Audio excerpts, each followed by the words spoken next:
Hi guys, welcome back to my channel. Today's video is going to be a current favorites video. I'll probably end up doing more monthly favorites later on. I just have current favorites right now and it's in the middle of the month and I want to talk about them at the moment, so I'll probably end up doing monthly favorites later on, but this video right here is going to be a current favorites video. So I'm actually going to start off with a non-makeup product.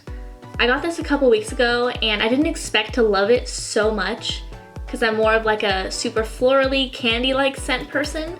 But this one is actually the Kindred Goods Island Orchid and Coconut perfume. And it just smells so good. I don't know how to explain it. Well, obviously there's coconut in it, but the orchid smell, it just smells so fresh and clean and delicious, and I love it, and I'll probably be wearing it for like the next 4 months, every day. So next up for favorites, I have my Kevyn Aucoin lash curler. I've used so many lash curlers and my eyelashes don't really hold a curl well. So I bought this one because I heard great things about it and it's actually amazing. It curls your lashes so easily, it doesn't pinch, and it gives you that really nice dramatic curl without it looking straight up, if that makes sense. It also holds the curl really, really well. I love it so much. Next up, I have the Pixi Hydrating Milky Mist. I love this stuff, not only to set your skin, but also before applying makeup. I love to moisturize and just take this and spray it all over my face. It just adds such nice moisture, a little bit of a glow. It just makes the foundation easy to apply as well as primer. But I also use it to set my makeup sometimes. It doesn't do a great job at making it last a long time, but it makes it really, really dewy, which I'm oily and I still like the way it looks on my skin. It's not like a gross kind of dewy, it's just a nice dewy luminescence to the skin. And I've also heard that it's really similar to the Tatcha Dewy Luminous Skin Mist. I've never tried that one just because I heard that it makes your skin look greasy if you have oily skin, but I really like this one. So if it's a dupe, then that's pretty cool. Next up, I have my First Aid Beauty Coconut Smoothie Skin Primer. I love this primer. I have oily skin, but it's hard to find a primer that primes your skin, moisturizes, but doesn't make you look oily. And this one, it doesn't have like glitter in it, but it has a luminescence that when you rub it all over your skin, it just gives you a nice natural glow, and foundation applies so nicely over it. When I do use this though, I'll use a mattifying primer just in my T-zone, like the Becca Ever Matte Poreless Perfecting Primer. Or I'll use the Milk Makeup Blur Stick just over my pores in my T-zone just to minimize that, just because this doesn't do that. It's more so just like a moisturizing primer that adds some luminosity to the skin.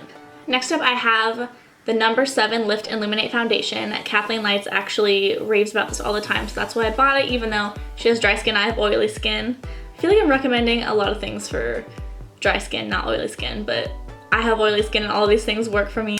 But I love this foundation. It goes on pretty sheer. It's definitely like a light to medium coverage. It's not gonna cover a bunch of redness or anything, but it just adds such nice color and life to the skin. I wear it almost every day. I love it. It's just fantastic. Next up is my Nars Soft Matte Complete Concealer. I have the shade Medium 1 Custard. Man, I just dropped it. I have the shade Medium 1 Custard. I love this stuff. I always apply it with my finger. I use it for every day. I'll use the Tarte Shape Tape if I want a little bit more coverage, but it does have pretty good coverage. But for every day, I use this one with my No. 7 foundation, and I just use my finger to pat it underneath my eye. It's great at lifting, brightening. It is matte, so it's not gonna be super dewy. You do have to set it, but it's fantastic for every day. And for spot concealing, this is magic. You literally dip your finger into it really quickly, and it covers anything anything on your face, ever. It's amazing, it's amazing. I just realized my mirror has been showing the entire time. Sorry about that.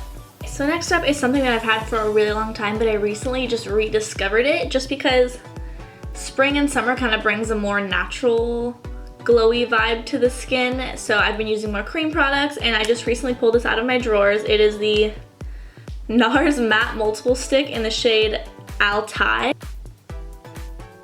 And it's kind of a warm toned-ish matte contour stick. I'm actually wearing it on my face today. It just gives such a nice, natural looking contour. And that brings me to my next favorite, which is actually the brush that I blend it out with. It's this one right here. It's the Morphe G6 Brush. This one's so amazing. I used to use it for foundation, but it's really kind of small for foundation, although it does fit great in between the eyebrows. But It just blends so nicely as you're going down. You just blend it upward on your cheekbone and it just makes the bronzer look so nice. Blends out any cream product perfectly. I love, love, love this brush. Next up is actually another brush. It's going to be this one right here. It's a dupe for the Nars Heo Brush. This one is the Japonesque brush. It's a contour brush. I actually didn't think it would be used for contour at first, but I tried it out and it's amazing. If you don't know where to contour, this brush literally finds where to contour for you. I don't know how to explain it, but I've never had a better contour than when I use this brush. It's super soft. The sides are tapered and they just blend for you. You don't even have to do anything. If you need a contour brush, get this one. It's so good. Next up is going to be a mascara. I actually have two mascaras. The first one is the Tarte Tardis mascara. I never purchased this when there was a bunch of hype about it, but I recently purchased it and I have not had a bad eyelash day since I bought this. And this one is so good. It separates your eyelashes, it makes them thick, it makes them long, it holds a curl. So, so amazing. Highly recommend this one. The next mascara is actually this little cutie right here. It's the Pixi Lower Lash Mascara. This one has the tiniest little bristles ever. You can't even see it. You can't even see the brush because it's so tiny. If my camera would focus, I guess not, it's fine. The littlest bristles I've ever seen. They're so cute. They're perfect for just wiggling back and forth on the bottom lash. They don't get clumpy at all. It just gives you nice black lower lashes that are defined and long and beautiful, and I love it. Last up is an oldie but a goodie. I recently have been using drugstore brow pencils just because I've been trying to find something I like. I used to love the Anastasia Brow Wiz. I used to use it all the time, and then I just heard that the NYX micro brow pencil was basically an exact dupe, so I was using that one. But I recently repurchased my Anastasia Brow Wiz in dark brown and I am in love with it. I think the reason I didn't love it before is because I had the wrong color. I used to use medium brown. I had taupe at one point, but my eyebrow hairs are literally almost black. So I got dark brown and it's a perfect match for my eyebrow hair. It draws on my eyebrows effortlessly. I love this so much. I use it every single day. Highly recommend. Alright guys, so that's going to be it for my favorites video this month. I hope you guys enjoyed. Make sure to subscribe and I'll see you in my next video. Bye!